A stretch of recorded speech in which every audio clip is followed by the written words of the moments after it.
মাদ্রাসায় ভর্তি যদি হতে পারতাম, আমিও একজন কোরআনের নগণ্য ছাত্র হতে পারতাম। সুবহানাল্লাহ। আবু ইউসুফ আজকে গিয়ে ধোপার বাড়িতে না গিয়ে মাদ্রাসার বারান্দায় গিয়ে দাঁড়ালেন। মাদ্রাসার বড় হুজুর ইমামে আজম আবু হানিফা রাহমাতুল্লাহি আলাইহি, ইমাম আজমকে উলামায়ে কেরাম উম্মতে মুহাম্মাদের জন্য সূর্য বলে আখ্যায়িত করেছেন। বু হানিফা বুদ ইমামে বাসফা, বু হানিফা বুদ ইমামে বাসফা, আসিরাজে উম্মতানে মুস্তাফা। ইমাম আজম আবু ইউসুফকে জিজ্ঞাসা করলেন, বেটা বাড়ি কই? হুজুর অমুক গ্রামে। এখানে কেন? প্রত্যেকদিন ধোপার বাড়িতে কাজ করি, আপনার মাদ্রাসার ছাত্রদের কোরআন শরীফের তেলাওয়াত আমাকে আকৃষ্ট করেছে, তাই আসলাম। আচ্ছা, বড় ভালো কথা, আসলাম। তুমি কি ভর্তি হতে চাও? জি হুজুর, আমি ভর্তি হতে চাই। ইমাম আজম আবু হানিফা রাহমাতুল্লাহি আলাইহি বলেন, ছেলেটা যদিও কালো, আবু ইউসুফের চেহারার দিকে আমি তাকাইলাম, তার ললাট প্রদেশের দিকে আমি তাকিয়ে দেখলাম, তার কপাল দেশ থেকে এলমে নববীর নূর চতুর্দিকে মুক্তার দানার মতো বিচ্ছরিত হতে দেখা যায়। জিজ্ঞাসা করলেন, বেটা আমার মাদ্রাসার দরজা সব মানুষের জন্য খোলা। ভর্তি হলেন তিনি, আলিফ বা তা সা এগুলো সবক নিলেন, লেখাপড়া করতেছেন। 15 দিন পর একদিন মা জিজ্ঞাসা করে, বেটা মনে হয় ধোপার বাড়িতে তুমি আর যাও না, মাঝে মধ্যে 1-2 টাকা করে দিতে, এখন তো আর কোনো পয়সা আমার কাছে দাও না, আসলেই মনে হয় তুমি আর যাও না? আবু ইউসুফ বলেন, মা আসলেই আমি ধোপার বাড়িতে যাই না। ওই যাও, ইমাম আজম আবু হানিফা রাহমাতুল্লাহি আলাইহির দরবারে যাই, ওখানে গিয়ে আমি কোরআন শরীফের সবক নিছি। ওই বিদ্যা শিখে কি লাভ হয়? ইমাম আবু হানিফা রাহমাতুল্লাহি আলাইহির এই সাগরের ছোট্ট বাচ্চা আবু ইউসুফ বলেন, মা ধোপার বাড়িতে গেলে দুনিয়াবি কিছু টাকা পয়সা, 2-1 পয়সা উপার্জন করা যায়, আর আমি যে বিদ্যা শেখার জন্য গিয়েছি, ওই বিদ্যা শিখলে দুনিয়াতেও মর্যাদা, মৃত্যুর পরেও আল্লাহ পাক রব্বুল আলামিন তাকে মর্যাদার আসনে রাখেন। সুবহানাল্লাহ বলবেন না? কোরআনের কারণে কি শুধু কোরআন শরীফ যে পড়ে তারই মর্যাদা, না তার পিতা মাতারও একটা মর্যাদা আছে? ধরে বলেন, আছে না? যে শখস নে কুরআন কো সিনে মে বসায়া, যে শখস নে কুরআন কো সিনে মে বসায়া, फिर दूसरे मुअल्ला में मका अपना बनाया। पूरे बोलें सुभान-अल्लाह। जिस शख्सों ने कुरान को सीने में बसाया, फिर दूसरे मुअल्ला में मका अपना बनाया। जिस शख्स की औलाद हुई हाफिज कुरान, जिस शख्स की औलाद हुई हाफिज कुरान, जन्नत में मिलेगा उसे एक ताज दुरख्शा। 10 नेकियां हर हरफों में पाता है मुसलमान, यूं काबिल सदर उसका यार हामिल कुरान। 10 अहले जहन्नम की सुपारिश वो करेगा, फिर दूसरों में लेकर वो उन्हें साथ चलेगा। तेरे बम सुभान-अल्लाह। कुरान शरीफ যিনি হাফেজ করেন, অবন্ধই সিরাটার দাম যেমন বাড়ে, কোরআন পড়ে যার সন্তান কিয়ামতের দিন আল্লাহ পাক রব্বুল আলামিন তার পিতামাতার মাথার মধ্যে নূরের তাজ একটা পরায় দিবেন। ধরে বলেন কথা ঠিক না বেঠিক? কথা এখানেই শেষ না। এই কোরআনের সাথে সম্পর্ক থাকার কারণে কোরআন শরীফের জুজদানটা দিয়ে কাপড় দিয়ে বানানো হয়। বলুন তো এই জুজদানের দাম বাড়ে না কমে? ধরে আবার দোকান বাড়ে না কমে? আমার ভাইয়া, এই কোরআন শরীফের জুজদান, অন্য কোনো কাপড় ধোয়ার কোনো মশলা নাই, কিন্তু কোরআন শরীফের জুজদান পরিষ্কার করে পানিটা এমন জায়গায় ফেলবে যেখানে নাপাকি পড়ার সম্ভাবনা কম। এটা হলো আদব। তাহলে কোরআনের গায়ের সাথে লাগার কারণে ওই ময়লাটার দামও বেড়ে গেছে। ধরে বলেন কথা ঠিক না বেঠিক? ও বন্ধু, আমি আপনাদের একটু জিজ্ঞাসা করতে চাই, বলুন তো কথা কি এখানেই শেষ?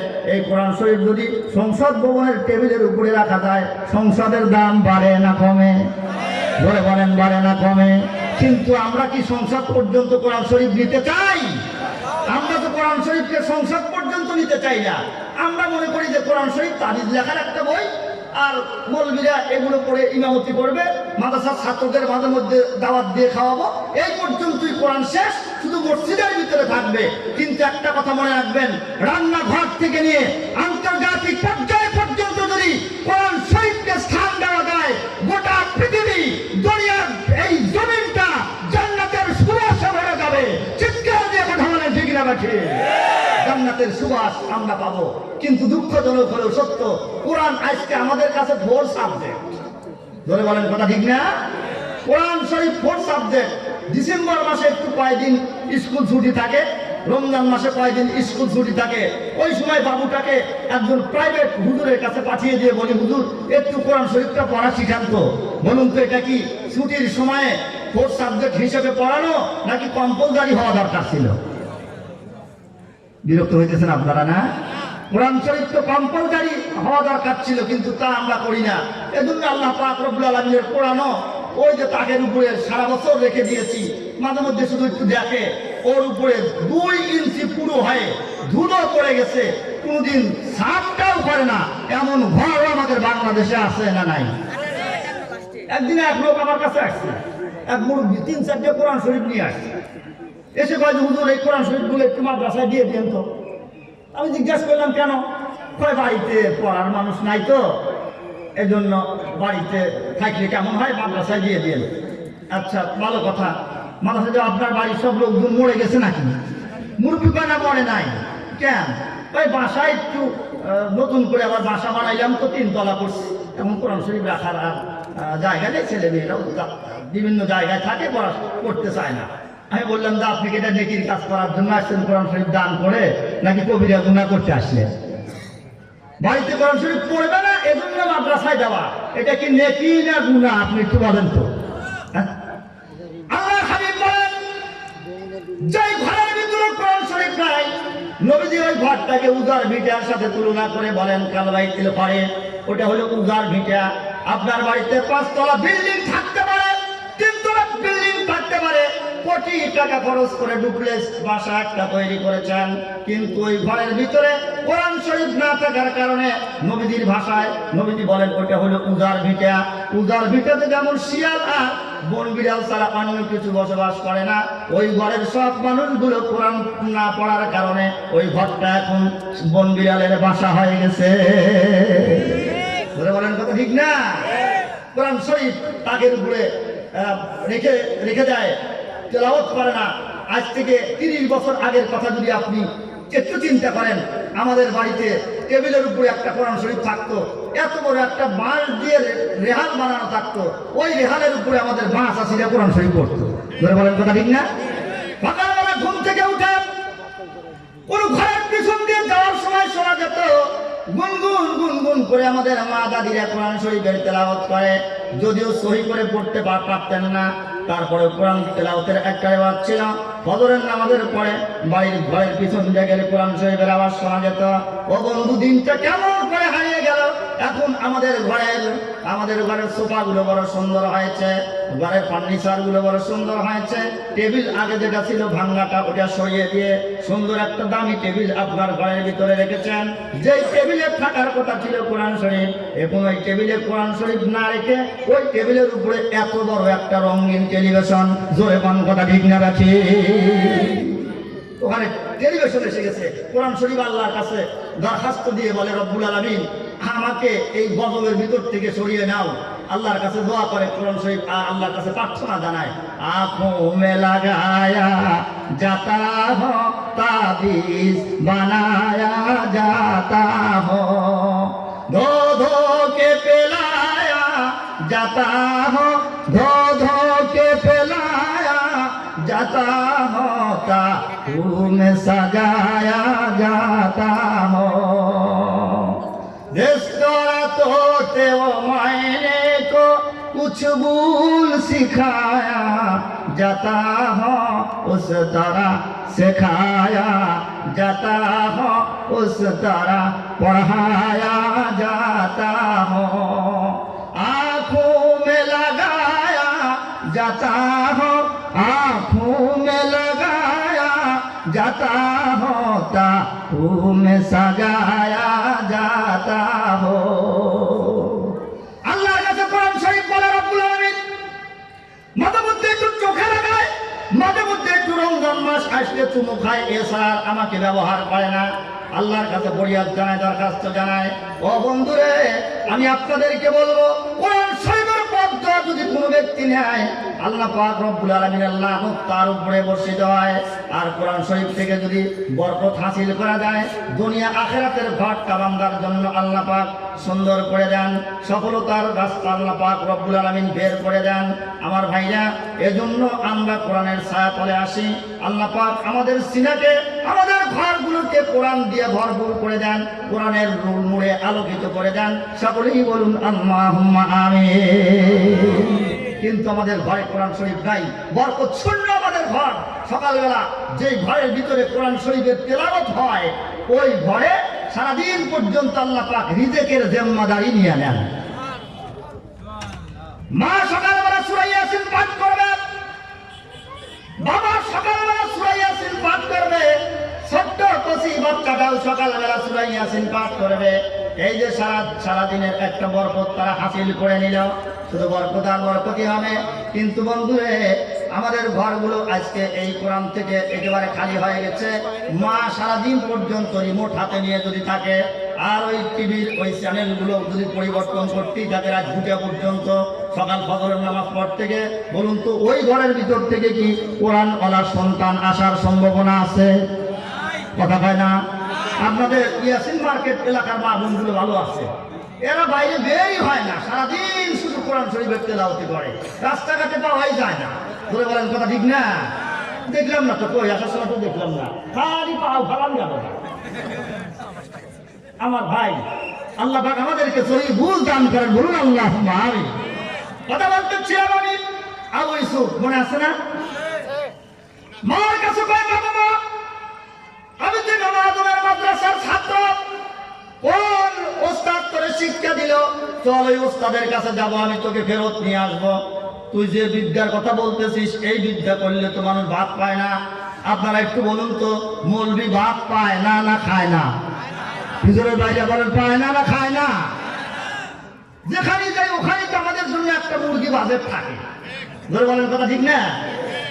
এই যে বছরে 6 মাস বক্তৃতা করি, 6 মাস 6 30 কত হয়? 180 দিন বক্তৃতা করি বছরে, তাইলে 180টাই মুরগি তো আমাদের জন্য বাজেট থাকে। ধরে বলেন কথা ঠিক না? আপনাদের এই জঙ্গল এলাকার পাতি শিয়ালও অত মুরগি পায় সারা বছরে।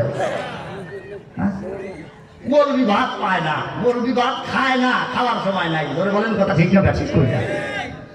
আমার যুগের মা কয়, বেটা চল তোকে ওস্তাদের কাছ থেকে আমি ফেরত দিয়ে আসবো। ইমাম আযমের দরবারে চলে গেছে, অবন্ধু কিতাবের ভিতরে লেখে, ইমাম আযমের কাছে গিয়ে আবু ইউসুফের মা কয়, ও বুড়া তूने मेरी लड़का की जिंदगी को बर्बाद कर दिया। ও বুড়া, তুমি আমার ছেলের জীবনটা নষ্ট করে দিয়েছ। ইমাম আযম আল্লাহওয়ালা বুজুর্গ মানুষ, ওজুর পানির ভিতরে তিনি গুনাহ গড়িয়ে যেতে দেখেন। বুজুর্গ উনি জোশের সাথে বলেই ফেলেছেন, মা মাইনে তেরি लड़का की जिंदगी को बर्बाद नहीं किया, बल्कि तेरी ये लड़का एक दिन बादशाह की दस्तरखान पर खाना खाएगा। বলে দিলেন, মা আপনার ছেলের জীবন নষ্ট করি নাই আমি, তোমার এই ছেলেই একদিন এদেশের প্রেসিডেন্টের সাথে এক দস্তরখানায় বসে খানা খাবে। ওস্তাদের তো আল্লাহর দরবারে কবুল। অবন্ধু আবু ইউসুফ লেখাপড়া করতে করতে 30 পারা কোরআনের হাফেজ। একদিন ইমাম আযম পকেটের ভিতর থেকে একটা টাকা বের করলেন, আবু ইউসুফের হাতে দিলেন, বললেন, বেটা বাজার থেকে আমার জন্য একটা সওদা খরিদ করে নিয়ে আসো। আবু ইউসুফ কোরআনের হাফেজ ছেলেটা বাজারের দিকে যাচ্ছেন। বাজারে যাইতে রাস্তার মধ্যে একটা নদী আছে, নদীটাকে পার হতেই হবে। খেয়াঘাটে গিয়ে মাঝির নদীর নৌকায় তিনি চড়তেছেন। মাঝি কয়, বেটা নৌকায় চড়ো, আমার জন্য কি বিনিময় নিয়ে এসেছ? আবু ইউসুফ বলেন, ওস্তাদ আপনাকে দেওয়ার মতো কোনো পয়সা আমাকে দেয় নাই, খবরদার নৌকায় উঠবে না, পয়সা ছাড়া নৌকায় উঠলে কিন্তু তোমাকে নৌকা থেকে নামিয়ে দেবো আমি। আবু ইউসুফ ছোট্ট বাচ্চা, কচি সিনার ভিতরে আল্লাহ পাক রব্বুল আলামিন 30 পারা কোরআনের স্থান দিয়েছেন। একেবারে ঝকঝক করে এক বৈঠকে 30 পারা কোরআন শরীফ তিনি শোনাতে পারেন। খেয়াঘাটের মাঝিকে কয়, বন্ধুরে তোমার আব্বা আম্মা জীবিত না মৃত? মরে গেছে অনেক আগে। তোমার আব্বা আম্মার জন্য আমি 3 বার সূরা ইখলাস পড়ে আল্লাহর কাছে দোয়া করব। 3 বার সূরা ইখলাস পাঠ করলে এক খতম কোরআন শরীফ তেলাওয়াতের নেকি পাওয়া যায়। খেয়াঘাটের মাঝি কয়, বলবি সাহেব ইখলাস দিয়ে নদী পার হওয়া যায় না, নদী পার হতে হলে একটা পয়সা দেওয়া লাগে। আবু ইউসুফ ছোট্ট মানুষ কয় এই ইখলাস ফজিলতপূর্ণ সূরা তাও আপনি নেবেন না? সুবহানাল্লাহ ধরে আওয়াজ দিয়ে বলে। হাদিস শরীফে এসেছে সূরা ইখলাসকে ভালোবেসে সাহাবায়ে কেরাম আল্লাহর জান্নাতের সনদপত্র পাইছেন দুনিয়াতে। নবীজি একদিন মদিনার পথে চলেন, দেখেন এক ভদ্রলোক নবীজির সাহাবী ঘরের বারান্দায় বসে বসে সূরা ইখলাস পাঠ করে। নবীজির সাথে এক সাহাবী ছিলেন। নবীজি বললেন, দেখো লোকটা আল্লাহর জান্নাতে গেল। সুবহানাল্লাহ বলবেন না? সাহাবী আরজ করলেন, ইয়া রাসূলুল্লাহ, কারণ? নবীজি বলেন, কেন তো সূরা ইখলাস পাঠ করতেছে?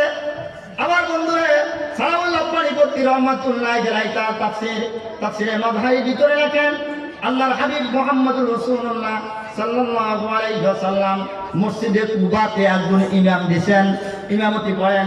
6 মাস পরে ওই মসজিদের মুসল্লিরা এসে আল্লাহর রাসূলের কাছে দরখাস্ত পেশ করলেন, হুজুর ইমাম সাহেবের বিরুদ্ধে আমাদের অভিযোগ আছে। নবীজি বললেন, অভিযোগ কি? অভিযোগ হলো আমাদের ইমাম সাহেব সব নামাজে খালি সূরা ইখলাস দিয়ে নামাজ পড়ায়। কোন সূরা? মানে ফজরের নামাজেও কি পড়ে, মাগরিবের নামাজেও, এশার নামাজেও। হুজুর জোহর আসর তো শোনা যায় না, আমাদের বিশ্বাস ইমাম সাহেব ওই দুটাতেও ইখলাসই পড়ে। যে ইমাম সাহেব শুধু সূরা ইখলাস দিয়ে ইমামতি করে ওই ইমামের পিছনে আমরা নামাজ পড়বো না, হুজুর ইমাম পরিবর্তন করে দেন। আল্লাহ হাবিব বললেন, কুবার মসজিদের ইমাম সাহেবকে ডাকো। কুবার ইমাম সাহেবকে তলব করা হলো। নবীজি জিজ্ঞাসা করলেন, মিয়া তুমি বারবার সূরা ইখলাস তেলাওয়াত করো কেন? অন্য সূরা মুখস্থ নাই? জি হুজুর আছে। কেন করো? 2 কারণে সূরা ইখলাস আমি পাঠ করি। 1 নম্বর, সূরা ইখলাসের A to Z 4টি আয়াতের ভিতরে আল্লাহ পাক রব্বুল আলামিন তার তাওহীদের কথা আলোচনা করেছেন। এজন্য সূরাটা আমার কাছে খুব ভালো লাগে, আল্লাহর একত্ববাদ পড়তে ভালো লাগে। নাম্বার 2, সূরা ইখলাসের ভিতরে আল্লাহ পাক রব্বুল আলামিনের 2টা নাম আছে, একটা হলো আহাদ আর একটা হলো সমাদ। আছে না? বলুন, কুল হুয়াল্লাহু আহাদ আল্লাহুস সামাদ লাম ইয়ালিদ ওয়া লাম ইউলাদ ওয়া লাম ইয়াকুল লাহু কুফুয়ান আহাদ। হুজুর আহাদ এবং সমাদ অত্যন্ত প্রিয় নাম, আমার কাছে পড়তে খুব ভালো লাগে। এই জন্য বারবার এই সূরাটা দিয়ে আমি নামাজ পড়ি। আহাদুন লাইসা কামিসলিক, আহাদুন লাইসা কামিসলিক, সামাদুন লাইসা কাফাদলিক, আহাদুন লাইসা কামিসলিক, সামাদুন লাইসা কাফাদলিক, লিমানিল মুলকু তুগুই সাজাওয়ারে খোদাই, লিমানিল মুলকু তুগুই সাজাওয়ারে খোদাই। সাহাবী বলেন, হুজুর এই কারণে আমার ভালো লাগে। নবীজি বলেন, তুমি এই উদ্দেশ্যে যদি সূরা ইখলাসকে ভালোবেসে থাকো, আমি পয়গম্বর তো জামিনদার হয়ে গেলাম।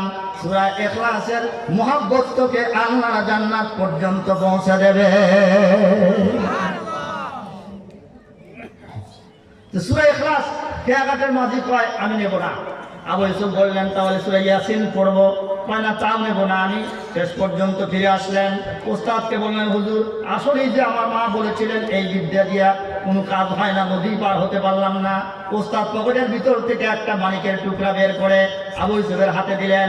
1 মানিক কয় রাজার ধন, 1 মানিক 50 রাজার ধন। আবু ইউসুফকে দিয়ে বললেন, বেটা এই জিনিসটা তুমি নিয়ে যাও, মাঝিকে দিবা। মাঝি যদি এটার বিনিময়ে তোমাকে পার করে তো আলহামদুলিল্লাহ ভালো, আর যদি পার না করে একটা পয়সা আছে ওটা দিয়ে পার হয়ে যাবা।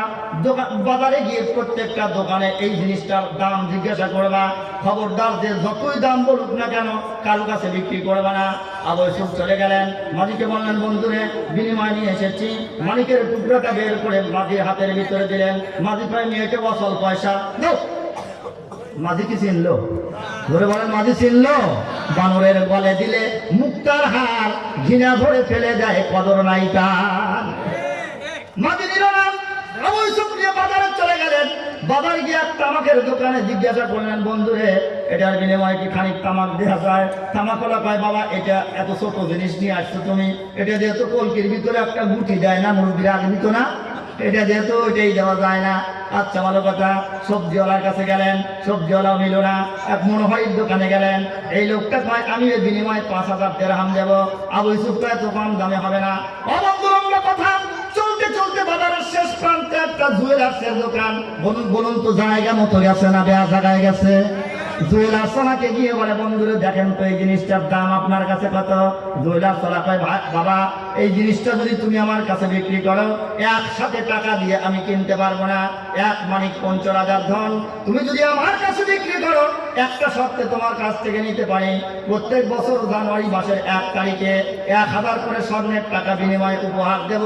যতদিন তোমার হায়াতে কুলায়, আমার হায়াতে কুলায়, প্রতি বছর 1000 করে স্বর্ণের টাকা এর বিনিময়ে তোমাকে দেব। আবু ইউসুফ বলেন এত কম দামে হয় না।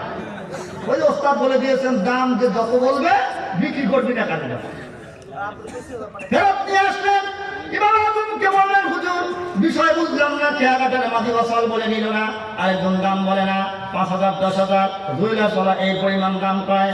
ইমাম আজম কি বলছিলেন? কোন এক কবির ভাষায় যদি আমরা বলি, কাদের গাওহার শাহবাদানাত ইয়া বাদানাত জওহরি, কাদের গাওহার শাহবাদানাত ইয়া বাদানাত জওহরি, কাদের বুলবুল বুল বেদানাত ইয়া বাদানাত শাহপরি, বাদশাহ মালে মস্ত মাগরি বাহালে মস্ত, খুবুরু ইয়া নাজে মস্ত, আশিকা দিদারে মস্ত, আশিকারা রোজে মাশর, বাকিয়ামত কারনিস, আশিকারা রোজে মাশর, দুস্তামাশা ইয়ারনিস, आशिकू का क्या मजा है माशूकू से पूछियो, शाके गुल में क्या मजा है बुलबुलू से पूछियो। इमाम आजम বললেন ফুলের কদর চেনে মৌমাছি, আশিকের খবর জানে মাশূক। ধরে বলেন কথা ঠিক না ঠিক?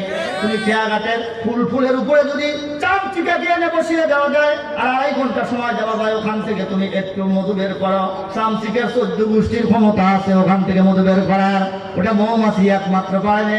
যেমন চামচিকা ফুলের কদর জানে না, তেমন খেয়াঘাটের মাঝির কাছে সূরা ইখলাসের ফজিলত বয়ান করলেও বোঝে না, ইয়াসিনের মর্যাদা বোঝে না।